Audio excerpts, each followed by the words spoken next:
Here we are, back again. Rogue versus Epic in the Sub-Zero. Let's actually see if the Rogue, even though I said it was going to replace my Epic in the last video, actually has numbers to actually justify it. So hang out for this video.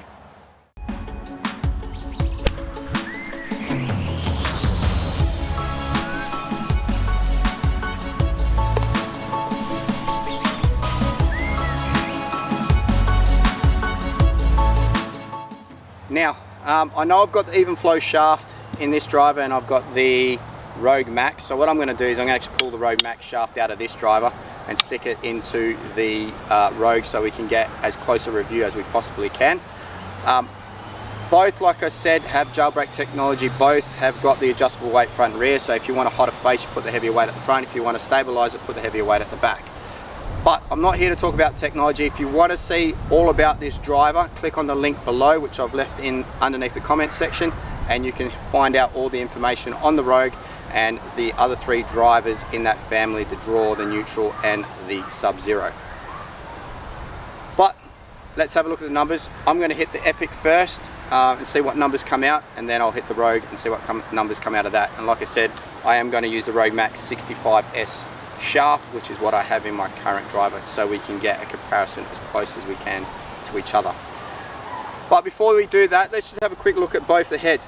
Now, they do say the Rogue has a slightly longer head this way than the Epic, but when I put them down on the ground, you can't really see it. I mean, we're talking millimeters, but I personally, when I put it down on the ground, can't see it. They both look as good as each other. I do actually prefer the blue of the Rogue over the green of the Epic. The green of the Epic never really caught my eye too much, but this aqua blue that they've got in this Rogue is really nice. And maybe it's the way that they put the lines across the back of the head that makes it look relatively the same size as the Epic, because when you look at the Epic Sub-Zero head, the lines kind of finish short of the whole way circle, whereas if you look at the Sub-Zero, as the Rogue, the line goes completely across the back, and you can see that from the images coming up on the screen. Now, that's personal opinion. That's what it looks like to me. Might look different to you. Both deep heads, both have VFT technology in the face.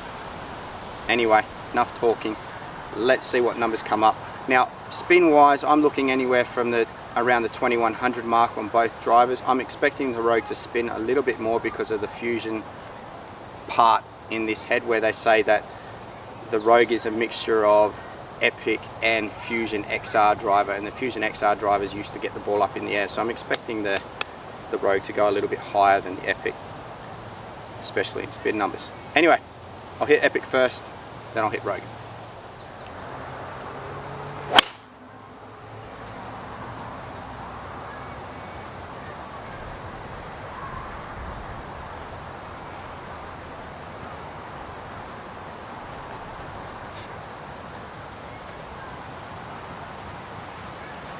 Not a bad one to start with, 2800. So a little bit high in spin for me with this than what I'm used to, but perfectly down the line, as you can see.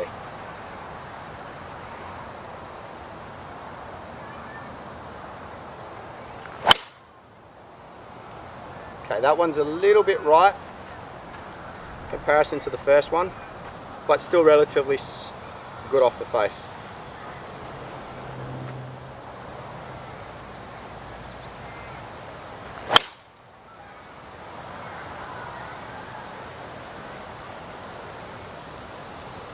Hit that one really well.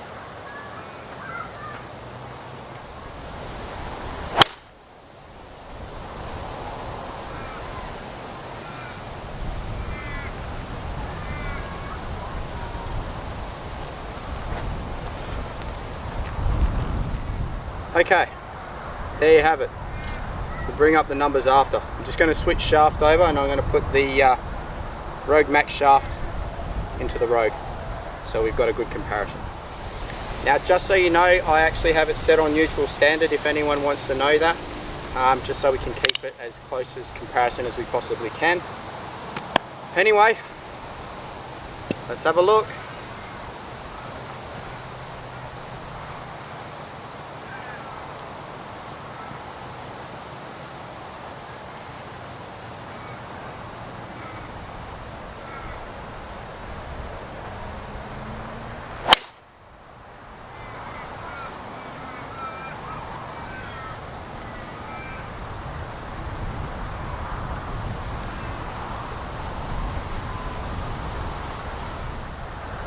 Now just before I hit this, all the Epic shots come up in white, all the Rogue shots will come up in orange.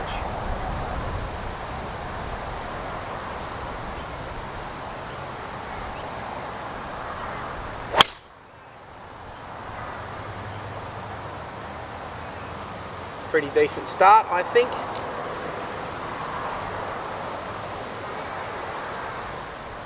Now I'll hit 5 shots with this one quickly and then we'll look at the numbers. So just bear with me for a sec.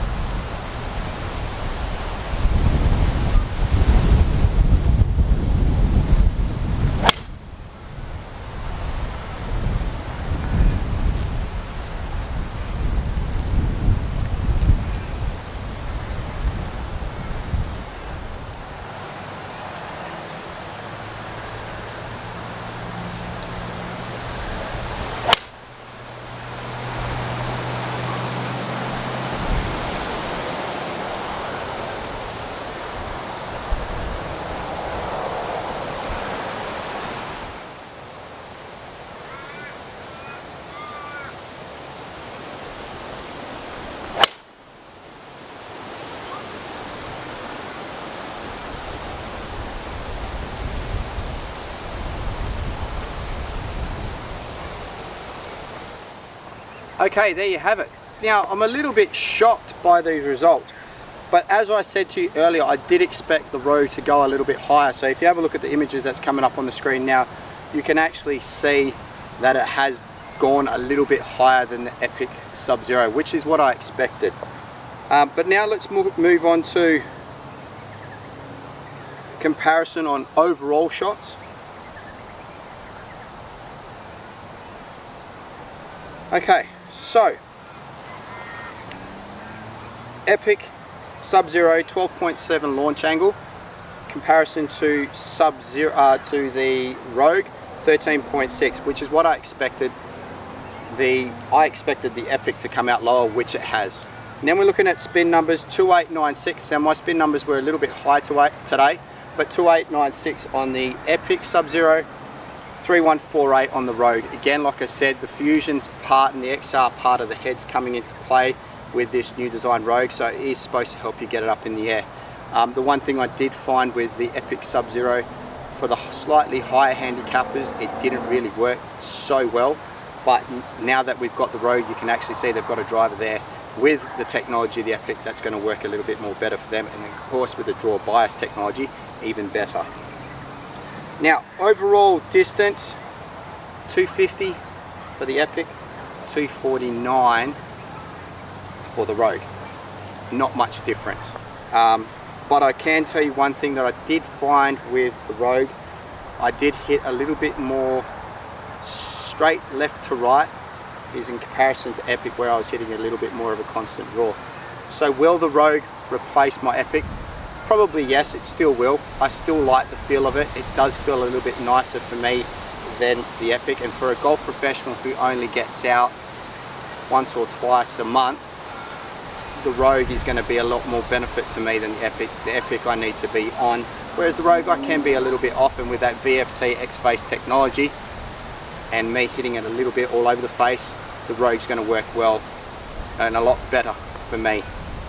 But there you have it, ceiling height. Like I said, we were talking about overall height, and like I said, the Rogue was going to go higher than the Epic. Ceiling height on the Epic was 24, ceiling height on the Rogue was 27 meters, so it does fly a lot higher. But anyway, there you have it. There's the numbers. The Rogue Sub-Zero. Is it a driver to look at?